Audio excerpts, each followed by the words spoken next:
Unfortunately, even though we are well into the 21st century, we are witnessing a disaster unfold before our eyes. On the ground, large numbers of Israeli tanks and soldiers have penetrated the Gaza Strip, engaging in fierce clashes with Hamas in multiple areas. In the sky, Israeli fighter jets, drones, and helicopters hover over Gaza, and according to Al Jazeera, Israel has even used white phosphorus bombs. Gaza is ablaze day and night. Israeli Defense Forces spokesperson Major General Hagari admits that Israel is expanding its offensive in Gaza with two objectives: to destroy Hamas and to bring hostages home. But in the heat of the moment, everything becomes a target. Hospitals are targets, United Nations facilities are targets, women and children are targets.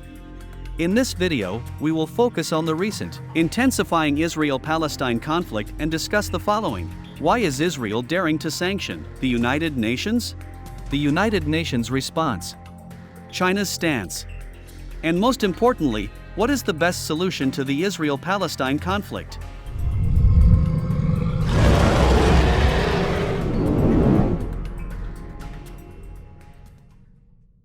Israel has gone berserk to the point that even the United States can't rein them in.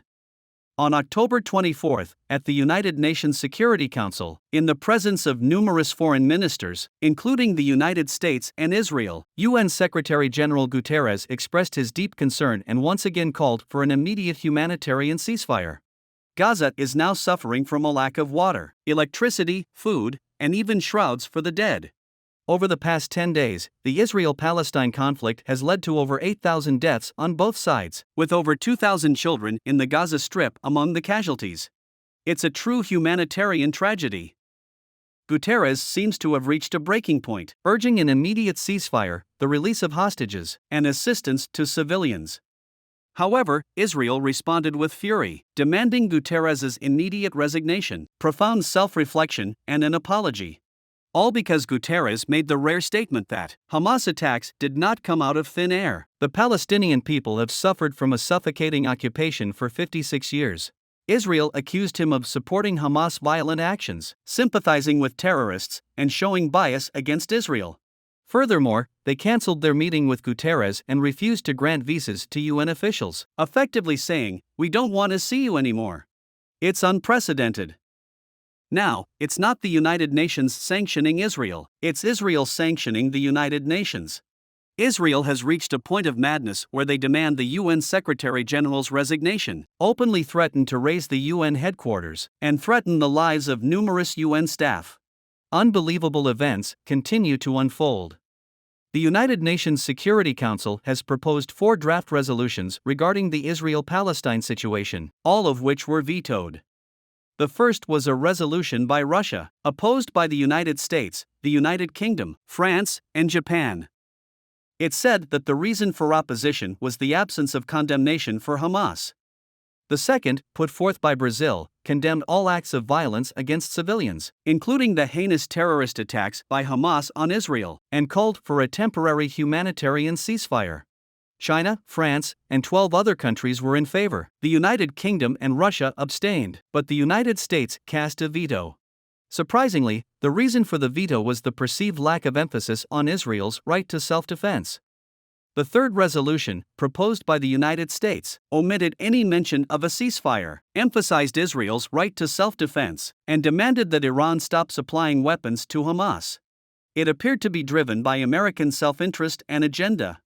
Under international pressure, the United States was forced to modify the resolution's details, calling for a humanitarian pause in the conflict and ensuring aid materials enter the Gaza Strip. However, this resolution doesn't address the real issues at hand. In the final vote, 10 countries were in favor, 2 abstained, Brazil and Mozambique, and 3 opposed, Russia, China, and the United Arab Emirates. The fourth, an alternative resolution by Russia, made amendments to the Brazilian and American drafts, especially in the first paragraph, urging an immediate humanitarian ceasefire. In essence, Russia's proposal prioritized a ceasefire and ending Israel's military operations in Gaza. However, it's apparent that the United States would not agree to this. In the final vote, 4 countries supported it, 9 abstained, and 2 opposed, the United States and the United Kingdom. The United Nations Security Council is deeply divided on the Israel-Palestine issue, unable to reach a consensus. Meanwhile, bloodshed continues. So, what's China's stance? China is taking the initiative. On October 23, Wang Yi, Foreign Minister of China, held separate conversations with the Palestinian Foreign Minister, Maliki, and Israeli Foreign Minister, Cohen. During these talks, the Palestinians expressed immense gratitude to China, and Israel, to some extent, cooperated. Israel had previously sent a deputy director general and China's special envoy Zhai Jun for discussions, but this time, Foreign Minister Cohen personally stepped in. Both phone calls were initiated by China as a mediation effort. In the face of the current situation, China reiterated its position. It strongly condemned and opposed all actions that harm civilians and violate international law. China called for an immediate ceasefire and cessation of hostilities to ensure the basic survival conditions for the people in Gaza. The only way to resolve the Palestinian issue is through the implementation of the two-state solution.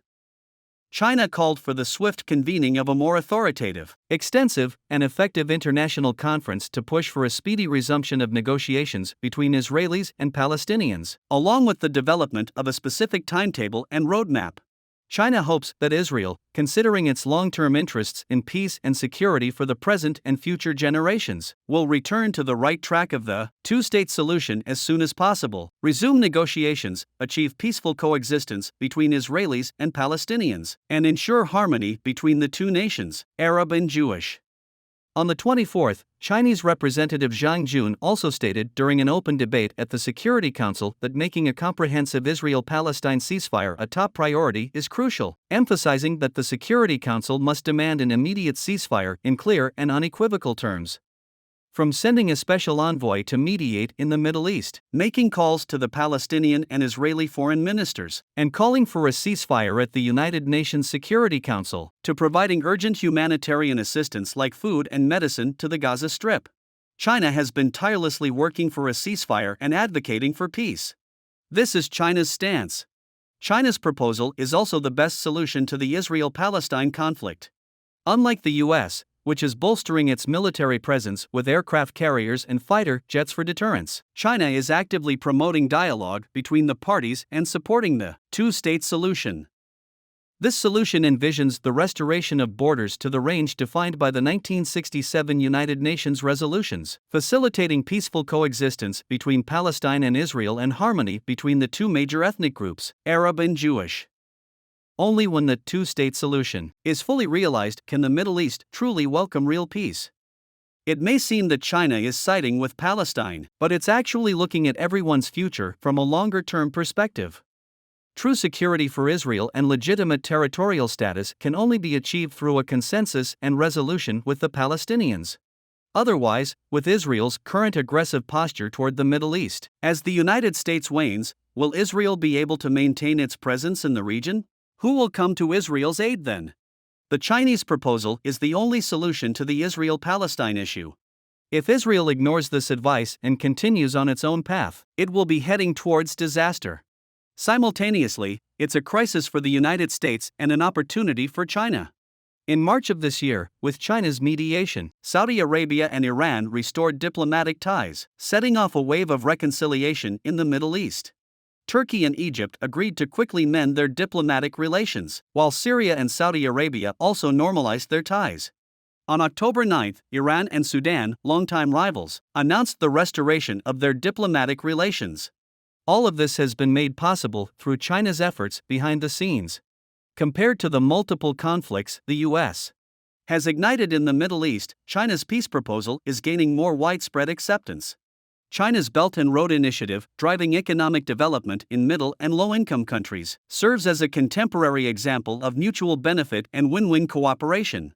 China's approach, based on goodwill and mutual benefit, has established an unbreakable community of shared interests.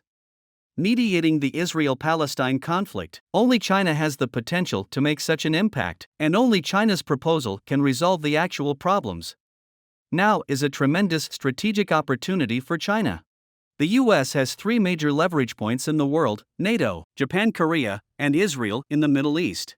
Israel is a military pivot for the U.S. In the Middle East, serving to deter Middle Eastern countries and secure the U.S. dollar in the oil market. It holds a crucial position in Western interests and is considered a vital ground for the U.S. China's push for reconciliation in the Middle East and its support for the two-state solution is targeting the vulnerable points of the U.S. Once China successfully resolves the Israel-Palestine conflict, it will take a stronger position in great power competition.